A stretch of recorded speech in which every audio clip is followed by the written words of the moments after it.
আসসালামু আলাইকুম প্রিয় ভাই ও বোনেরা, কেমন আছেন সবাই? আজকে আপনাদেরকে নিয়ে চলে আসলাম চাঁপাইনবাবগঞ্জ পৌরসভার ১ নম্বর ওয়ার্ডের মধ্যে পড়ে বিদুরপুর গ্রামে।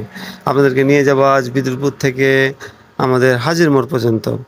এইটুকু রাস্তাতে অপূর্ব সুন্দর এই গ্রামটি, এবং এই গ্রামে অনেকগুলো বাজার এবং দোকানপাট আছে এবং অনেক সংখ্যক মানুষের বসবাস এই গ্রামে, এবং খুবই ব্যস্ততম এলাকা এটি একটি।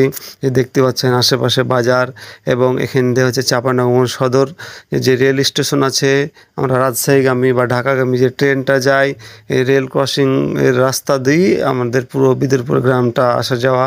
যে ট্রেন লাইনের সাইডে এই ছোট্ট রাস্তা দিয়েই চাঁপাইনবাবগঞ্জ শহর থেকে বিদুরপুরগামী যারা মানুষজন যাওয়া আসা করে, এটাই তাদের একমাত্র রাস্তা।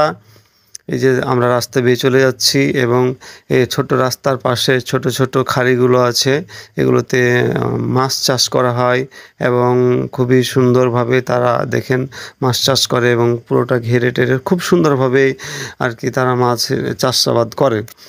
পুরোটা রাস্তা সাইডে দেখবেন এরকম ছোট ছোট খাড়ি আছে, এবং এভাবে এঁকে বেঁকে বয়ে গেছে সে রাস্তা চাঁপাইনবাবগঞ্জ সদরের যাওয়ার জন্য। একমাত্র বিদুরপুরের মানুষজনের এটাই বিকল্প পথ। আমরা চলে যাচ্ছি রাস্তা বেয়ে আমরা, এবং গ্রামের সৌন্দর্যগুলো উপভোগ করছি। আপনারাও এই গ্রামের সৌন্দর্য উপভোগ করেন, এবং আপনারা দেখতেই থাকুন আমাদের ভিডিওগুলো। আমাকে তো খুবই সুন্দর লেগেছে, বিশেষ করে এই ছোট্ট রাস্তাটির পাশে ট্রেনের লাইন, যখন ট্রেন যাওয়া আসা করে মনে একটা আলাদা ফিলিংস চলে আসে। তার পাশে আবার সবুজে ভরা, মানে প্রাকৃতিক দৃশ্য যে দেখলে মন ভরে যাবে সেরকমই একটা ব্যাপার। সবুজে ভরা পুরোটা এই গ্রামের পাশের যে রাস্তাগুলো, এবং এখানে মেহনতি মানুষজন কৃষি খাতে অনেক সময় দেয়, এবং তারা এই যে ধান উৎপন্ন করছে আপনারা দেখতে পাচ্ছেন। এবং এই রাস্তা দিয়ে হোসেনডাঙ্গা, মহাডাঙ্গা থেকে শুরু করে সকল মানুষের যাতায়াতের রাস্তা দিয়ে এই ১ নম্বর ওয়ার্ডের এদিকে যতগুলো গ্রাম আছে এই ছোট্ট রাস্তা দিয়ে সবাই যাতায়াত করে, এবং রাস্তাটা ছোট হলো এখানে সব সময় মানুষ যাওয়া আসা করে। এবং এই রাস্তাটা যদি বড় হয় কোনো দিন, তাহলে ইনশাল্লাহ খুবই ভালো হবে। মানুষজনের যাতায়াত রিস্ক যেগুলো আছে এগুলো কমবে আমি মনে করি। তো আমরা খুব কাছাকাছি চলে এসেছি হাজির মোড়ের।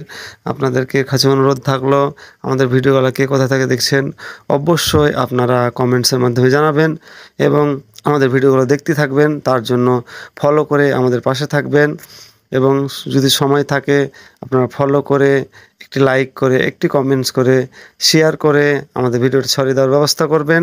এবং বিদুরপুরে যারা আছেন অবশ্যই ভিডিওটা অন্যকে দেখার জন্য শেয়ার করে আপনারা আপনাদের টাইম লাইনে রেখে দেবেন বলে আশা রাখলাম।